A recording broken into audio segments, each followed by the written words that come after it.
예, 안녕하십니까. 어드벤텍 코리아의 최수혁 과장입니다. 예, 현재 그 어드벤텍 키어카운트 세일즈 팀에서 팀장을 맡고 있고요. 영업하고 마케팅 반반씩 하고 있다고 보시면 되겠습니다. 현재 산업용 시장에서 일한 지 한 10년 정도 됐습니다. 지금 주제를 아톰 프로세서와 산업용 컴퓨터 시장의 변화라고 아주 거창하게 잡았는데, 실은 아톰이라는 게 인텔에서 나온 CPU고 이게 부밍이 된 지는 벌써 몇 개월이 되었습니다. 그래서 어드벤텍에서 제가 나와가지고 아톰이 이렇게 시장에 영향을 주었다라든가 전반적인 것들을 확증하고 그렇게 말씀드리기 좀 어려운 것 같습니다. 단지 제가 지금 여러분들에게 말씀드릴 수 있는 것은, 이제 어드벤텍이 나름 산업용 시장에서는 매출액 기준으로 상위 1, 2위 정도 하고, 그리고 과거 몇 개월 동안 아톰이 저희들이 피부로 느끼기에 상당히 많은 변화를 이쪽 시장에 일으키고 있습니다. 그래서 그런 것들을 실제로 저희가 느꼈던 것, 그리고 보았던 것들을 설명해 드리는 시간으로 갖도록 하겠습니다. 그 아톰이 이미 여러분들 아시다시피 넷북으로 시작해가지고 커머셜 시장에서는 큰 영향을 미치고 있습니다. 그리고 노트북 가격을 엄청나게 떨어뜨려가지고 사람들이 이제 노트북을 다 들고 다니는 시대가 되었고, 전철만 타도 다 하나씩 들고 다닙니다. 그런 시대가 되는데, 실은 산업용 시장에서 얼만큼 이게 영향이 있는지는 알아야지 보이는 것 같습니다. 저희 여기 각각 또 분야가 틀리실 것 같습니다. 어떤 분은 포스 시장에서 오셨을 수도 있고, 어떤 분은 이제 머신 쪽이나 어떤 또 순수하게 그 윈도우 계열의 그 개발자 분일 수도 있는데, 결국에는 자기가 속해 있지 않는 시장을 보려면 알아야 보인다는 생각이 좀 듭니다. 제가 요즘 영어 공부를 하는데 하면서 이렇게 느끼는 건데, 몰랐던 건 모르는 거예요. 알아야 이제 이런 뜻이었구나, 그 사람이 옛날에 나한테 이렇게 얘기했었는데 나한테 욕한 거였네 라는 이런 것도 알게 되고, 나중에 이제 그렇게 되는 것 같습니다. 간단하게 목차를 말씀드리면요, 그 산업용 어플리케이션별로 특징이 좀 있습니다. 이 자료는 이제 저희의 제품 기준이 아니고 이제 CPU 기준으로 좀 나눠봤고요. 또 하나는 CPU 퍼포먼스하고 관련된 어플리케이션 간단히 보고 넘어가고, 이제 아톰으로 가기 전에 이제 모바일 CPU에 대해서 또 설명을 해드려야 될 것 같습니다. 그래서 모바일 CPU에 대해서 말씀을 드리고, 인텔의 로드맵이 있는데 간단하게 넘어가면서, 특히 이제 아톰이 나오게 된 그런 배경하고 또 아톰이 우리에게 영향을 줄 수밖에 없는 그런 백그라운드 설명을 드리고, 이제 저희가 좀 전문을 하고 있는 산업용 시장에서의 특징하고 트렌드에 대해서 말씀을 드리겠습니다. 어떻게 보면은 이제 커머셜 쪽에 관심이 좀 많으시고, 아톰에 대해서 좀 평소에 관심 있으셨던 분은 중복된다거나 아는 내용이다 하시는 부분도 있겠지만, 뒤쪽에 5번 정도 가면 이제 저런 시장이 있구나, 저런 데서도 아톰을 쓰네, 저런 데서는 이런 걸 쓰는구나 라고 이제 다른 시장을 볼 수 있는 그런 계기가 되었으면 하는 바람에서 추가를 해봤습니다. 이제 산업용 어플리케이션별 특징이라고 적어 보았는데요. 사실은 이거를 이렇게 한 페이지에 표현하기가 상당히 어려웠습니다. 이거를 어떻게 입체적으로 큐브 형태로 그렸다면 좀 이해가 쉬우실 것 같은데, 좀 간단하게 표현하기 위해서 그냥 평면적으로 이렇게 표현을 해보았습니다. 그래서 CPU 기준으로 서버 베이스, 그리고 데스크탑, 하고 모바일 이렇게 크게 세 분류로 나눴고요. 이거는 인텔 기준에 맞춰서 구별을 좀 해봤습니다. 서버라 하면은 말 그대로 이제 서버입니다. 여러분들 보시면 제온 CPU를 쓴 아이디 센터 같은 데 보면 있는 서버들을 말씀드리는 거고요. 주로 이제 제온급 CPU가 많이 쓰이고 있죠. 이제 장비의 크기나 시끄러움, 소음, 전력 소모량 이런 거 고려하지 않습니다. 일단 죽지만 않으면 됩니다. 24시간 돌려야 되고, 혹시 죽을까봐 막 4개를 리던던트로 묶기도 하고, 그런 이제 데이터 센터 같은 곳에 사용이 되고 있고요. 이제 얘들은 미션 포커싱이라고 되어 있는데, 그 일에 집중이 되어 있습니다. 너는 네 할 일만 하면 돼. 다른 건 내가 다 해줄게. 그 서버룸에 에어컨도 틀어주고 이렇게 해주는 그런 환경입니다. 그 네트워크 분야하고 시큐리티 쪽이 이제 저희 쪽 시장에서는 이쪽에 많이 접목이 되어 있고요. 그 산업용 시장에서는 그 순수한 서버는 산업용으로 좀 안 봅니다. HP나 델이나 이런 데서 파는 시장은 산업용 시장이라고는 별로 보지 않고 있습니다. 그 데스크탑은 아시는 것처럼 인텔이나 AMD 데스크탑 CPU가 주로 쓰이고요. 이제 가격 대비 성능이죠. 왜냐하면 이제 커머셜 시장이다 보니까 싼 게 장땡입니다. 무조건 싸야 되고요. 근데 또 아는 것들이 또 많기 때문에 클락에 또 집착을 하죠.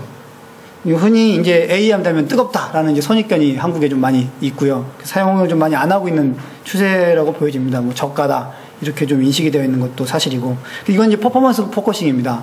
적당한 환경에 내가 원하는 퍼포먼스가 나오면 이제 끝 하는 어떤 시장이고요. 기존의 그 산업용 시장도 이 데스크탑 시장하고 좀 많이 중복이 되어 있습니다. 데스크탑 PC가 이제 산업용으로 쓰이면서 산업용 PC라는 개념이 나왔고, 그래서 이제 기존 FA, 팩토리 오토메이션이나 MA, 머신 오토메이션 시장에서 이런 CPU를 사용하고 있고, 그러한 솔루션을 쓰고 있습니다.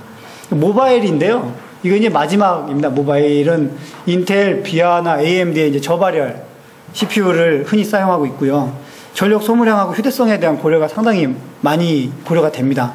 퍼포먼스만 쓸 거면 이제 데스크탑 CPU 쓰면 되는데, 이런 공간적인 제약이라든가 아니면 어떤 시스템적으로 어쩔 수 없이 써야 되는, 그런데 퍼포먼스 또 내야 되는 그런 경우에 사용하고 있습니다. 그 사용 환경하고 설치 환경에 많이 집중이 되어 있습니다. 요즘 이제 포터블 디바이스나 스마트폰, 터치폰, 타블렛 PC 이렇게 있는데, 이 중에 이제 포터블 PC하고 타블렛 PC 정도가 이 CPU를 사용하고 있는 산업용 시장이라고 할 수 있겠습니다. 좀 더 구체적으로 설명을 드리면요. 지금 이제 그림하고 이제 간단한 디스크립션을 좀 디테일하게 써보았는데, 아무래도 발표 자료가 인텔 라인업 중심으로 갈 수밖에 없는 배경이 있습니다. 그 기존의 산업용 CPU라는 건 이제 암계열을 제외하고 X86 기반의 산업용 CPU라고 하면 비아나 AMD 계열의 뭐 LX800을 지금 쓰고 있는 지오드 계열이나 아니 비아의 저발열 CPU를 C3 같은 거를 이제 산업용 CPU라고 흔히들 인지를 하고 그걸 가지고 개발을 많이 했습니다. 그런데 인텔이 나중에 이제 모바일 CPU가 나오면서 혹은 이제 인베이디드 시장에 눈을 뜨면서 CPU 몇 가지를 이거 인베이디드 시장용이야 라고 지칭을 합니다. 그래서 저희 같은 어드벤텍이나 이런 회사에 찾아와가지고 이거 인베이디드용 CPU야, 너희들한테 5년씩 공급해 줄게, 이런 식으로 해서 시장을 치고 들어왔고, 결국에는 그러한 인텔의 정책이 비아나 AMD에 상당한 타격을 줬습니다. 그래서 AMD 같은 경우에는 지금 거의 산업용 CPU라고 부를 만한 게 LX800밖에 없고요. 비아는 열심히 하고 있는데 상당히 고전을 면치 못하고 있습니다. 아톰까지 지금 산업용으로 구분이 되면서 비아가 고전을 면치 못하고 있는 건 사실이고요. 그리고 또 하나 중요한 사실로는 이제 비아 같은 경우에는 이제 보드를 직접 생산하면서 이제 기존의 칩셋 벤더에서 경쟁사가 돼버리는 경우도 좀 있습니다. 그런 면이 없지 않아 있어가지고, 뭐 너희들이 직접 만들면 우리보다 싸게 만들 텐데 우리가 니네 칩 사다가 만들면 손해다 라는 그런 것도 있고 해서 이제 인텔 걸로 좀 포커싱이 되는 추세가 있습니다. 그래서 전반적인 데이터는 인텔에 좀 근거해서 작업이 되었고요. 지금 말씀드리는 것들도 뭐 그렇게 될 것 같습니다. 뭐 여담으로 혹시 인텔이 뭐의 약자인지는 아십니까? 아시는 분? 바보 같은 질문이죠. 삼성이 뭐의 약자입니까? 같은 질문입니다. 약자가 아니죠. 근데 LG는 럭키금성, 혹시 럭키금성 아시나요? 예전에 제가 치약하고 세제를 좀 썼던 것 같은데 요즘은 좀 다르게 변화가 되었죠. 그래서 서버를 보시면 하나도 안 웃으시네. 큰일 났네 이거. 이제 서버 보시면 이제 저희 장비 사진을 몇 가지 좀 집어넣어 봤습니다. 지금 왼쪽에 보이는 거하고 오른쪽에 보이는 게 있는데, 왼쪽에 있는 거는 2U 렉마운트 타입이고 오른쪽에 있는 건 6U 렉마운트 타입입니다. 이제 그 옆에 까만 거는 이제 컴팩 PCI라는 그 인터페이스를 사용하고요. 왼쪽에 있는 건 서버 말 그대로 듀얼 제온 형태의 장비입니다. 서버랑 좀 틀리다면 지금 램포트가 한 12개에서 8개씩 박혀 있는 게 이 네트워크 장비 중에서 이제 파이어월이나 IPS, IDS 장비로 쓰이기 때문입니다. 현재는 미션 크리티컬이라고 아까 말씀을 드렸고요. 네트워크 프로세서를 쓴 이제 인텔이 아닌 캐비엄이나 레디시스 같은 특화된 CPU를 사용한 제품들도 있습니다. 그리고 데스크탑은 뭐 펜티엄 4부터 해가지고 쿼드까지 지금 어느 정도 뭐 아수스나 MSI에서 출시가 되면 산업용 컴퓨터 시장에도 거의 한두 달 간격으로 나옵니다. 예전에는 6개월 텀이 걸렸어요. 뭐 아수스에서 나오면 그게 이제 인텔에서 이걸 인베디드 넣을까 말까 하고 인베디드 CPU를 정해준 다음에야 이제 저희 개발을 했기 때문에 6개월 정도의 시간이 걸렸는데, 요즘은 거의 동시에 진행이 됩니다. 아수스에서 개발이 진행이 되면 어드벤텍에도 동시에 개발이 진행되고, 뭐 안정성 테스트나 이런 게 좀 오래 걸리기 때문에 한두 달 정도 텀으로 나오고 있고요. 지금 밖에 전시된 제품들, 어드벤수스 제품이 좀 주로 전시가 되어 있는데, 어드벤수스도 이제 아수스랑 어드벤텍이 이제 합자해서 만든 회사거든요. 그래서 그런 식으로 커머셜 시장에서도 이런 산업용 시장에 대한 가능성을 보고 그런 합자 회사를 만드는 경우도 있습니다. 그 왼쪽에 있는 건 산업용 PC고요. 오른쪽에 있는 이제 패널 PC라고 해서 그 LCD 모니터가 일체형으로 달린 그 산업용 PC입니다. 마지막에 있는 사진은 이제 모바일인데, 사실 모바일이라는 거를 보여드리기가 상당히 좀 애매합니다. 지금 여기는 뭐 LCD 달린 타블렛 PC가 마치 대표적인 것처럼 되어 있지만, 뒤에 설명하다 보면은 사실 모바일 계열의 산업용 제품은 타블렛 PC는 아주 일부분에 불과합니다. 아주 작은 부분이고요. 이 CPU로 인해서 생성된 많은 제품들, 지금 여기 표현된 것처럼 포스 터미널이나 셋탑박스, DID 메인 컨트롤러나 포터블 컨트롤러 같은 경우가 있다고 하겠습니다.